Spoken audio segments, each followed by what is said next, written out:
تجھے تو کام سے فرصت نہیں ہوتی. اللہ کے بندے کبھی مولوی صاحب نے بھی آپ کے کام میں آ کے پھٹا ڈالا ہے کہ آپ یہ کام صحیح نہیں کر رہے, اس طرح کرنا چاہیے تھا. بھائی اس کا یہ کام نہیں, کام آپ کا ہے. پہلے آپ اور انداز سے کرتے تھے, اب جدید حالات آ گئے, آپ نے کام کو اور انداز کے ساتھ کرنا شروع کر دیا. تو کبھی کوئی مولوی آپ کے پاس آیا ہے کہ آپ نے نئی بدعت نکال لی ہے؟ پہلے تو آپ بہت طرح سے کام کرتے تھے, اب آپ نے مشینوں کے ذریعے سے کام کرنا شروع کر دیا. کبھی کوئی آیا نہیں آیا. بھائی اس لیے نہیں آیا کہ وہ دین نہیں ہے. جیسے جیسے دور جدید آتا جاتا ہے تو جدید دور کے مطابق جو تقاضے ہیں, جو آلات ہیں, وہ آتے ہیں, ان کو استعمال کرنے میں کوئی حرج نہیں ہے. اصل بات یہ ہے کہ ہمیں قرآن اور حدیث کو دیکھنے کا موقع نہیں ملتا, قرآن پڑھنے کا موقع ہمیں نہیں ملتا. جو بھائی پڑھتے ہیں یا پڑھ کے سناتے ہیں, یا ان کی مان لو یا خود پڑھ لو. تو ہمیں چاہیے کہ ہم قرآن مجید کا مطالعہ کریں تو پھر پتہ چلے گا. اللہ کا قرآن کہتا ہے سبحان الذی, پاک ہے وہ ذات, سبحان الذی اسری بعبدہ, پاک ہے وہ ذات جو اسرا کہتے ہیں رات کے وقت جو سفر کیا جائے, راتوں رات اپنے بندے کو, یہاں کیا کہا بعبدہ, اپنے بندے کو. تو نبی کریم صلی اللہ علیہ وسلم کو بندہ کہنا یہ نبی علیہ السلام کی جنا عزت کے خلاف نہیں ہے, عظمت کے خلاف نہیں ہے. اصل بات یہ ہے کہ ہم نے قرآن نہیں پڑھا. کیا اللہ کے نبی علیہ السلام اگر بندے نہیں ہیں تو پھر کیا ہے؟ نبی کریم صلی اللہ علیہ وآلہ وسلم وہ اللہ کے بندے ہیں. بندوں میں فرق ہوتا ہے, ان کا مزاج اور ہے, ان کا خبیر اور ہے. اللہ نے ان کا خبیر جنت سے منگوایا اور ہمارا خبیر اور ہے. اللہ کے نبی علیہ السلام کے اندر کمالات اور ہیں اور ہماری بناوٹ اور قسم کی ہے. اس لیے اللہ نے فرمایا بعبدہ, اپنے بندے کو. تو یا تو جو مخلوق ہے ان میں سے یا تو جن یا پھر فرشتے یا پھر انسان. تو اللہ کے نبی علیہ السلام کو جنات میں سے ہم نہیں کہہ سکتے, یہ بھی نبی علیہ السلام کی بےعدبی ہے. ملائکہ سے بھی نہیں کہہ سکتے کیونکہ ہم دیکھتے ہیں ملائکہ کے سردار بھی اللہ کے نبی علیہ السلام کے قدم چومتے نظر آتے ہیں. اس لیے پتہ چلتا ہے کہ اللہ کے نبی علیہ السلام روحی مخلوق میں سے بھی نہیں ہے. تو پھر یہی پتہ چلتا ہے فرشتوں سے بہتر ہے انسان بننا, مگر اس میں لگتی ہے محنت زیادہ. تو اللہ کے نبی علیہ السلام کو اللہ نے انسان بنایا, بشر بنایا, مگر یہ ہے جو صفات ہیں وہ نوریوں والی ہیں, وہ اعلیٰ صفات کے ساتھ متصف فرمایا. تو فرمایا سبحان الذی اسری بعبدہ لیلا من المسجد الحرام الى المسجد الاقصی, پاک ہے وہ ذات جو اپنے بندے کو راتوں رات مسجد اقصی سے بیت الحرام سے, یعنی مسجد حرام سے, بیت اللہ سے مسجد اقصی کی طرف لے گئی. کون لے گیا؟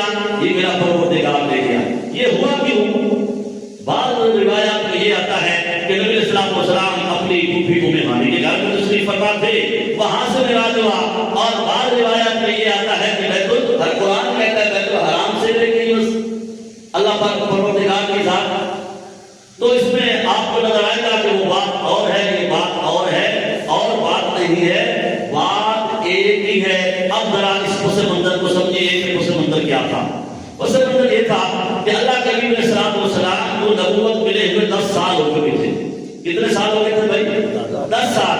اللہ کے نبی علیہ السلام کو نبوت ملے 10 سال ہو گئے. تو 10ویں سال اللہ کے نبی علیہ السلام کے چچا کا انتقال ہو گیا. ابو طالب علی رضی اللہ عنہ کے والد تھے, جو نبی علیہ السلام کا پہلا دیتے, نبی علیہ السلام کی حفاظت کرتے, نبی علیہ السلام کا دفاع کرتے, نبی علیہ السلام کا خیال رکھا کرتے تھے. ان کا بھی انتقال ہو گیا. اور اسی سال اللہ کے نبی علیہ السلام کی زوجہ سیدہ طیبہ طاہرہ خدیجہ الکبریٰ رضی اللہ تعالی عنہا کا بھی انتقال ہو گیا. تو اللہ کے نبی علیہ السلام کو بہت زیادہ غم تھا. اس لیے اس سال کا نام عام الحزن کہا جاتا ہے کہ غم والا سال.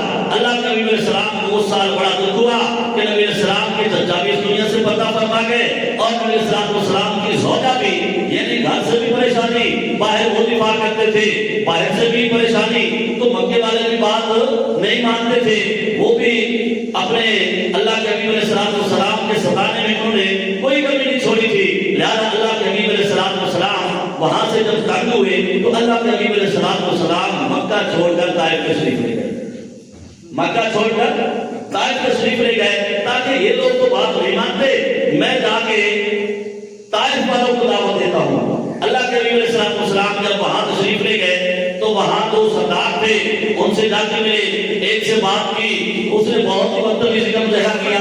اللہ کے نبی علیہ السلام نے بتایا کہ میں اللہ کا نبی ہوں، اس نے بدتمیزی یہ کی کہ اللہ نے آپ کو نبی بنانا تھا اور کوئی بندہ نہیں ملتا تھا، اس نے یہ بدتمیزی تھی کہ اللہ کے نبی علیہ السلام واپس ہوئے، ایک دوسرے سردار کے پاس گئے، اس کو جا کے بتایا کہ میں اللہ کا نبی ہوں، تو اللہ کے نبی علیہ السلام نے جب جا کے بتایا تو اس نے کہا دو باتیں ہیں، یا تو آپ اللہ کے نبی ہیں یا اللہ کے نبی نہیں ہیں۔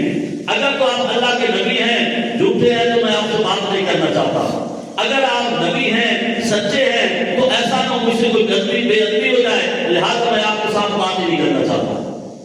تو اللہ کے نبی علیہ السلام جب وہاں سے واپس ہونے لگے تو اس وقت ان جو سردار تھے انہوں نے چند نوجوانوں کو اللہ کے نبی علیہ السلام کے پیچھے لگا دیا، نبی علیہ السلام کے پیچھے بھاگ رہے ہیں، جیسے بچے آج کل تنگ کرتے ہیں اس طرح بچے تنگ کر رہے ہیں، تالیاں بجا رہے ہیں، شور مچا رہے ہیں، اللہ کے نبی علیہ السلام کو مار رہے ہیں۔ اللہ کے نبی علیہ السلام کو اتنا مارا کہ اللہ کے نبی علیہ السلام کے جسم لہولہان ہوا اور نبی علیہ السلام کے جو جوتے مبارک تھے ان کے اندر تک خون پہنچ گیا۔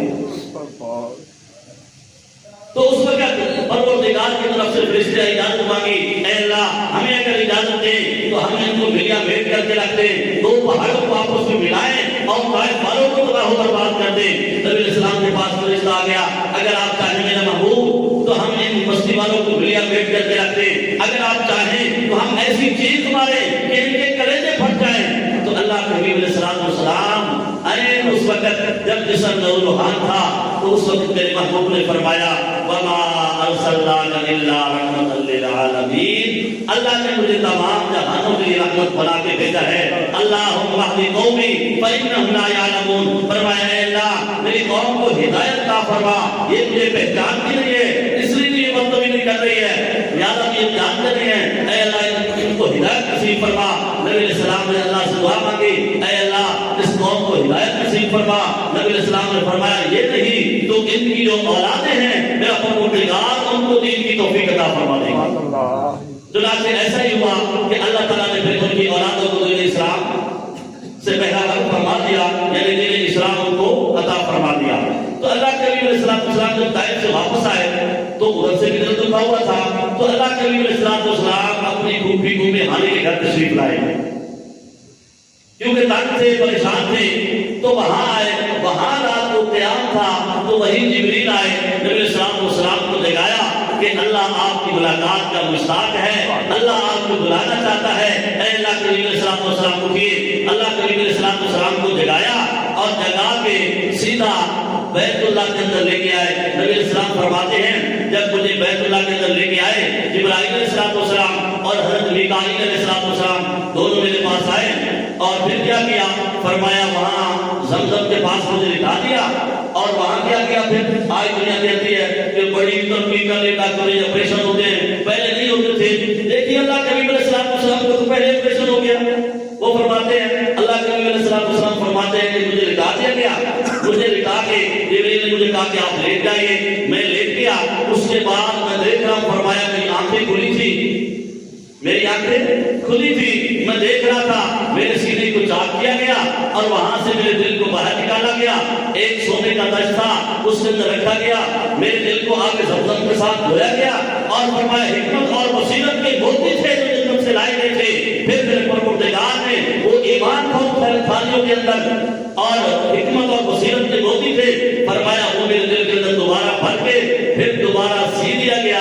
اور حضرت انس فرماتے ہیں کہ اس آپریشن کے کام کے بعد میں نے خود دیکھے جیسے آج کا آپریشن ہوتا ہے نشان ہوتا ہے، اللہ کے نبی علیہ السلام کا یہ جو شق صدر ہوا، یہ جو آپریشن ہوا، اس کے ٹانگ کے سینے میں نبی علیہ السلام کے وجود تھے۔ پھر فرماتے ہیں کہ جب ٹانکے لگا دیے گئے اس وقت جو ایک سواری لائی گئی اس پہ سوار کر کے مجھے بیت اللہ سے پھر مسجد اقصی کی طرف لے جانا تھا. تو جب سواری پہ بیٹھنے لگے تو سواری ذرا بلکنے لگی. تو جبریل نے کہا کہ آپ کو پتا ہے کہ آپ کے اوپر کون سوار ہو رہا ہے؟ تو سواری نے کہا مجھے پتا ہے کہ اللہ کے حبیب علیہ السلام ہے، اسی کی وجہ سے میں نافرمانی نہیں کر رہی بلکہ خوشی کی وجہ سے میں تمہیں لگ رہی ہوں. میں تو اپنی قسمت پہ ناز کر رہی ہوں، اس لیے نہ کہ اللہ کے حبیب علیہ السلام کی نافرمانی کر رہی ہوں. اللہ کے حبیب علیہ السلام پھر اس سواری پہ سوار ہوئے اور اللہ کے حبیب علیہ السلام آگے سواری پر بیٹھے اور جبریل علیہ السلام اس سواری کے پیچھے بیٹھے. بتانا یہ تھا یہ امام الملائکہ ہے، یہ امام الملائکہ ہے جو فرشتوں کے بھی سردار ہیں، ان کے بھی آگے نبی السلام تشریف فرما ہوئے. یہ بتا دیا کہ یہ نوریوں سے بھی اعلیٰ صفات کے مالک ہیں. اللہ کے نبی علیہ السلام کا سفر پھر شروع ہوا. نبی علیہ السلام فرماتے ہیں کہ جہاں میری نظر پڑتی تھی وہاں سواری کا قدم پڑتا تھا. فرماتے ہیں کہ اسی سفر کے دوران ایک جگہ جبریل نے کہا انزل یا محمد صلی اللہ علیہ وسلم، اے اللہ کے نبی علیہ السلام اتریے. میں اترا. نبی علیہ السلام فرماتے ہیں کھجوریں تھی، کھجوروں میں کچھ جھرمٹ تھا. فرماتے ہیں کہ مجھے وہاں اتارا گیا اور اتار کے جبریل نے کہا کہ یہاں 2 رکعت نفل پڑھ لیجیے. فرماتے ہیں میں نے 2 رکعت پڑھی. میں نے پوچھا یہ کون سی جگہ ہے؟ کہا اے اللہ کے نبی علیہ السلام اس جگہ کا نام یثرب ہے، اس جگہ آپ ہجرت فرمائیں گے اور اس جگہ کا نام پھر مدینہ منورہ ہو جائے گا. فرماتے ہیں پھر آگے سفر شروع ہوا. پھر مجھے اتارا گیا کہ اللہ کے نبی علیہ السلام یہاں 2 نفل پڑھیے.